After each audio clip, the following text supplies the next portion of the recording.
السلام علیکم دوستو، آپ کیسے ہیں؟ خیریت سے ہیں؟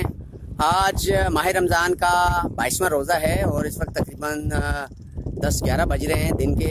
آج ہم پہنچے ہیں یہاں پر اپنے ہاؤس پہ بلاک 68 کی جگہ پر، صحافی کالونی۔ ہم نے یہاں پر بہت ساری چیزیں دیکھی، راستے میں بھی مشاہدے کیے، اور اس جگہ پہ جب ہم پہنچے تو ہم نے دیکھا کہ اس سے پہلے ہم نے جو ویڈیو بنائی تھی، آئے تھے یہاں پر، تو یہاں پر ڈیمارکیشن کے نشانات تھے، لیکن آپ دیکھ رہے ہیں ڈیمارکیشن کے نشانات تاحد نگاہ ہمیں تو نظر نہیں آ رہے ہیں۔ چیدہ کوئی ایک آدھ اگر بلاک پڑا ہے تو ہوگا، لیکن اس پورے پٹے میں چند ایک بلاک کچھ گرے ہوئے ہیں، کچھ غائب ہیں، اور کچھ جو ہے وہ الٹے ہیں، جیسے یہ پڑا ہوا ہے، الٹا ہوا ہے، اس طرح اور بھی بہت سارے ہیں۔ اور جو سائن بورڈ تھے کراچی پریس کلب کے حوالے سے لگے ہوئے تھے، بلاک 68 ان کے اوپر لکھا ہوا تھا، وہ سائن بورڈ ٹوٹے ہوئے ہیں، گرے ہوئے ہیں، جن کو دیکھ کر دل بہت زیادہ جو ہے وہ ہمارا دل بھی ٹوٹا۔ اور باقی یہ ہے کہ علاقہ پورا خالی کا خالی پڑا ہوا ہے۔ اس وقت میرے ساتھ وحید قمر صاحب ایز یوزول موجود ہیں، ہم دونوں وزٹ پہ آئے تھے، اور ہم نے کہا ہے کہ آپ کو تازہ ترین صورتحال بھی بتا دیں، ہم بھی جان لیں کہ تازہ ترین صورتحال کیا ہے۔ تو وحید قمر صاحب سے بات بھی کرتے ہیں۔ السلام علیکم۔ وعلیکم السلام۔ وحید قمر صاحب بتائیے گا، ابھی آپ نے دیکھا سب کچھ آپ کے سامنے ہی ہے، تو کیا تجربہ کیا رہا، کیا ایکسپیرینس رہا دیکھ کے، کیا گراؤنڈ پہ صورتحال کیا پتہ چلا، کیسا ہوا؟ بسم اللہ الرحمن الرحیم۔ بہت شکریہ محسن، یہاں آئے اور یہاں پر جو ٹوٹے ہوئے سائن بورڈ دیکھ کر یقیناً ہمارے دل بھی بڑے دل گرفتہ ہوئے، ہمارے بھی دل ٹوٹ گئے، اور اندر کی صورتحال بھی ان باہر کے ٹوٹے ہوئے سائن بورڈز کی طرح ہی ہے۔ پڑا تو ہوا ہے سامان اندر، یہ سفید نشان زدہ پتھر یہاں رکھے تو ہوئے ہیں، لیکن کس کی کیا پوزیشن ہے کچھ پتہ نہیں۔ میں اس بات پر حیران ہوں کہ بعض لوگ ہمارے گروپس میں اب بھی بہت زیادہ خوشخبریوں کی نویدیں سنانے کے لیے تیار بیٹھے ہیں۔ بعض اوقات وہ کہتے ہیں کہ جی یہ ہو رہا وہ ہو رہا ہے، لیکن میں یہاں پر آ کر دیکھ رہا ہوں یہ اب صورتحال پہلے جیسی بھی نہیں ہے، پہلے سے بھی زیادہ خراب صورتحال مجھے نظر آ رہی ہے۔ اس میں ایل ڈی اے سے سوال کرتا ہوں، ایل ڈی اے آخر چاہ کیا رہی ہے؟ یہ ایل ڈی اے کی ذمہ داری ہے، ایل ڈی اے کا کام ہے۔ ابے بھائی، ایمانداری کیوں نہیں اختیار کرتے؟ آخر تمہیں مسئلہ کیا ہے؟ یہ پلاٹنگ جو ہے وہ صرف کراچی میں تو نہیں دی جا رہی، یہ پورے اور مزے کی بات وحید قمر صاحب، جب ہم سٹارٹ لیا، ہم نے ماڑی پور سے آگے کی طرف آئے تو آپ نے الٹے ہاتھ پہ گاڑی روکی، بائک روکی، اور ہم تصویر شیئر کر دیں گے۔ تو وہاں پر تو ایل ڈی اے بہترین قسم کی ایک کالونی کو ڈیزائن کر کے دے رہا ہے، اور بہت اسپیڈلی کام وہاں پہ ہو رہا ہے۔ اور یہاں جو ہے ہم اس گراؤنڈ پہ دیکھ رہے ہیں، یہاں کبھی نقشہ چینج، کبھی پتھر غائب، کبھی سائن بورڈ غائب۔ تو اس کا مطلب ہے کہ ایل ڈی اے کی پرائرٹیز میں یہ اس طریقے اس لیول پہ نہیں آیا میرے خیال میں۔ دیکھیے، بات یہ ہے کہ ایل ڈی اے کو اپنی ذمہ داری کا احساس کرنا چاہیے۔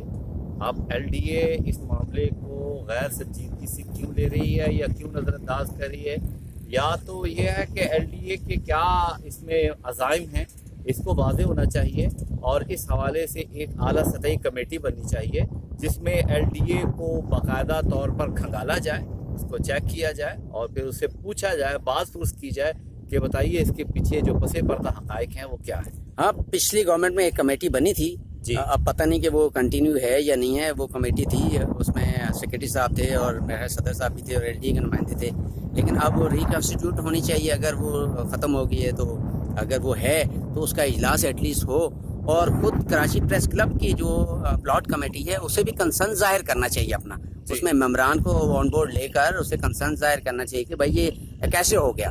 جب ایل ڈی اے کی عملداری ہے یہاں پر، ایل ڈی اے کہتا ہے کہ ہم چپے چپے پہ ہمارا واچ ہے، نگرانی ہے۔ اور ایک سجیشن ہم نے پچھلی دفعہ بھی دی تھی اور اس دفعہ بھی ہم دیں گے کہ ہمارے جو دوسرے بلاکس ہیں، بلاک 2، بلاک 3 وغیرہ، اس کے اوپر جو ایل ڈی اے کا چیکنگ کا سسٹم ہے، واچ اینڈ وارڈ کا یا پھر چوکیدارہ کہہ لیں، اس کے اوپر جو لڑکے متعین کیے گئے ہیں ان میں سے ایک لڑکا تو ایٹ لیسٹ دن میں بائک میں یہاں پہ گھوم کے جا سکتا ہے نا، کہ آگے دیکھ کے ڈیلی بیسس پہ رپورٹ دے دے کہ بھئی صورتحال یہ ہے، صورتحال ٹھیک ہے۔ محسن، میں یہاں آپ کی بات سن کر ایک بات میرے ذہن میں آ رہی ہے۔ مجھے تو یوں لگتا ہے کہ اس جگہ کی قدر و قیمت شاید ایل ڈی اے والے بہت اچھی طرح پہچانتے ہیں، بخوبی ان کو اس چیز کا ادراک اور علم ہے کہ یہ جگہ، اس جگہ کی ویلیو کیا ہے، اس جگہ کی قدر و قیمت کیا ہے، شاید وہ ہمیں دیکھ کر پچھتا تو نہیں رہے کہیں. مجھے تو یوں لگ رہا ہے کہ وہ جو ہے وہ جو بلاک 68 کے جو بلاک 68 کی یہ والی جو پٹی ہے صحافیوں کو دیکھ کر وہ شاید اس بات پر وہ پریشان ہو. تو میرا خیال یہ ہے کہ مجھے کچھ یوں لگ رہا ہے کہ انہیں اس بات پر غم ہے اور اس لیے وہ اس کو اس کے حال پر چھوڑنے پر ہی تلی ہوئی ہے.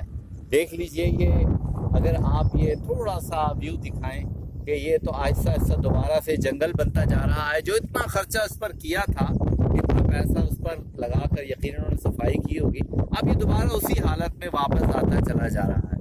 تو آخر ایسا کیوں ہے؟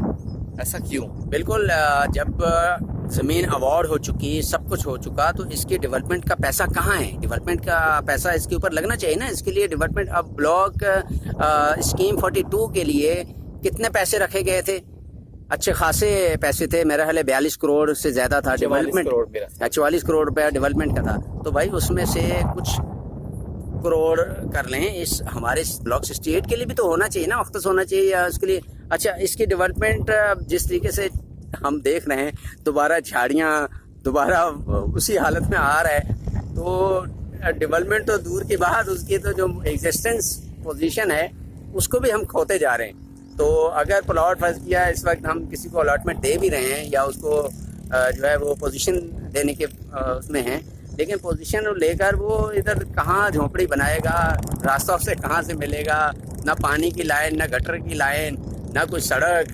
تو یہ تو کام، اب جس طرح ہم نے پچھلا ذکر کیا، وہ کس کی تھی؟ ہاؤسنگ سوسائٹی جس میں ہم کھڑے ہوئے تھے، وہ کیا کہتے ہیں، ایڈوکیٹ جنرل کی تھی، جنرل کی تھی. اور کتنی اسپیڈلی وہاں پہ کام ہو رہا ہے. جی بالکل. تو ان کے بعد فنڈ تو ہوتا ہے، جب آپ نے ایک سوسائٹی رجسٹرڈ کی ہے، سوسائٹی ایوارڈ کی ہے کسی کو، تو اس کا فنڈ بھی تو رکھا جاتا ہے نا. فنڈ تو رکھا ہوا ہے، وہ فنڈ کیوں خرچ نہیں کر رہے بھائی؟ اس کے اوپر خرچ کرو. اگر دیکھیے اگر ہم اس کو کمپیئر کریں پاکستان کی دیگر صحافی سوسائٹیوں سے، تو مجھے یوں لگتا ہے کہ کراچی، سندھ میں جو شہر کراچی ہے، اس کے صحافی لاوارث ہیں. ٹھیک ہے، دیگر صوبوں کی حکومتیں اپنے مقامی صحافیوں کو اہمیت دیتی ہیں، صوبہ سندھ کی حکومت شاید انہیں وہ اہمیت نہیں دیتی. اپنا کام نکالنا تو شاید یہ جانتے ہیں، لیکن ان کے کام آنا شاید ان کی ترشت میں شامل نہیں ہے. یا میرا خیال ان کی جو اعلیٰ قیادت ہے سندھ حکومت کی، پیپلز پارٹی کی، میں اعلیٰ قیادت سے بات کروں گا کہ شاید انہیں بہت ساری گراؤنڈ ریئلٹیز سے نابلد رکھا جاتا ہے، انہیں دور رکھا جاتا ہے. لیکن وحید قمر صاحب، انہیں خود چاہیے کہ وہ اپڈیٹس لیتے رہیں. جی، قیادت کا مقصد یہ ہوتا ہے کہ ایک ایک پوائنٹ، ایک ایک چیز. کیونکہ مجھے یاد ہے سیریس کے ذریعے سے کہ بے نظیر بھٹو، محترمہ بے نظیر بھٹو صاحبہ نے یہ انیشیٹو لیا تھا صحافیوں کی بھی سوسائٹیز، انہیں کے دور میں. ٹھیک ہے، تو وہ بہترین پارٹی لیڈر تھی. ٹھیک ہے، انہوں نے جو ہے وہ اب مجھے ایسا لیڈر کہاں آئے. اب تو ماشاءاللہ آپ سمجھتے ہیں پورے کا آوے کا آوا ہی، آپ کو پتہ بھی ہے کہ کیا چل رہا ہے. بہرحال اب ٹائم ہمارا ایکسیڈ ہو رہا ہے. فائنلی بتائیں، اگر بلاول صاحب سے جو ہے وہ اس حوالے سے بات کی جائے تو میں یہ سمجھتا ہوں کہ اس کے کچھ نتائج نکل سکتے ہیں. نہیں، میں نہیں سمجھتا. بلاول صاحب کے نالج میں تو سب کچھ ہے، پہلے بہت ساری چیزیں ہو چکی ہیں. اب بار بار جانا، اب صرف یہ کام ایل ڈی اے کا جو ریجنل آفس ہے اس کا اور D G L D A کا ہے، بس اور کچھ بھی نہیں ہے. D G L D A اور ریجنل جو آفس ہے اس کا کام ہے. وہ اسپیڈیلی کام بھی کرواتے ہیں، وہ جہاں چاہتے ہیں رکوا لیتے ہیں، جہاں چاہتے ہیں وہ توڑوا دیتے ہیں. سارا کام انہیں کا ہوتا ہے. فنڈنگ کا ان کے لیے مسئلہ نہیں ہوتا، ان کے لیٹرز جاتے ہیں، فنڈنگ ان کو گورنمنٹ آف سندھ دیتی ہے. کیونکہ گورنمنٹ آف سندھ نے جب یہ چیزیں اناؤنس کی ہیں کہ سوسائٹیاں بنانی ہیں تو اس کے لیے فنڈنگ بھی رکھتی ہے گورنمنٹ آف سندھ. ٹھیک ہے نا، وہ ٹیکس پیئرز کا پیسہ ہے، کون سے کسی نے جیب سے دینا ہے. تو میں سمجھتا ہوں سارا ذمہ داری ایل ڈی اے کے اوپر ہے.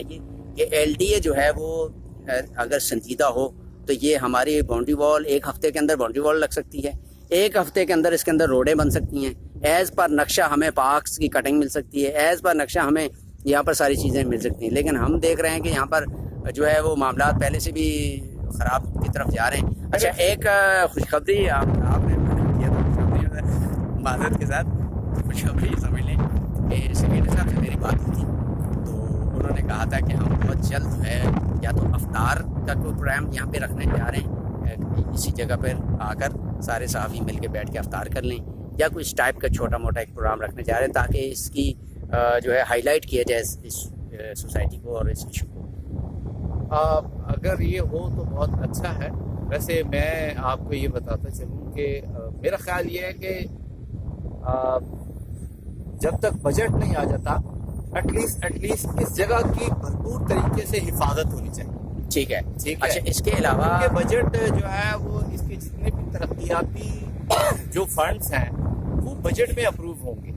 ٹھیک ہے۔ اچھا بجٹ سے یاد آیا، ابھی جنوری فروری مارچ تقریباً نکل گیا، اپریل مئی جون بجٹ آ جائے گا۔ بجٹ میں ایک لمبا کھینچے گا جی، جو بجٹ آ گیا الگ ہوتا کچھ بھی نہیں ہے۔ سوسائٹیز یا اٹانومس باڈیز جو ہوتی ہیں وہ کام کرتی رہتی ہیں، ان کے الگ بجٹس ہوتے ہیں، لیکن وہ چونکہ بیوروکریٹک ایک ہرڈل ہوتی ہے کہ نہیں جی الجھا کے رکھو۔ اب یہ بجٹ جو آ جائے گا اس کے بعد جون جولائی اگست کے جو بیچ میں تھوڑا سا گیپ آئے گا، پھر اس کے بعد ہمارے اپنے الیکشن کا سلسلہ شروع ہو جائے گا، دسمبر کی تیاری ہونا شروع ہو جائے گی۔ تو میں سمجھتا ہوں کہ ابھی یہ موقع اچھا ہے کہ یہ 1-2 منتھ ہیں، ہم انہیں میں جو ہے کام کو جتنی جلدی ہو سکتا ہے کر لیں بڑھا لیں۔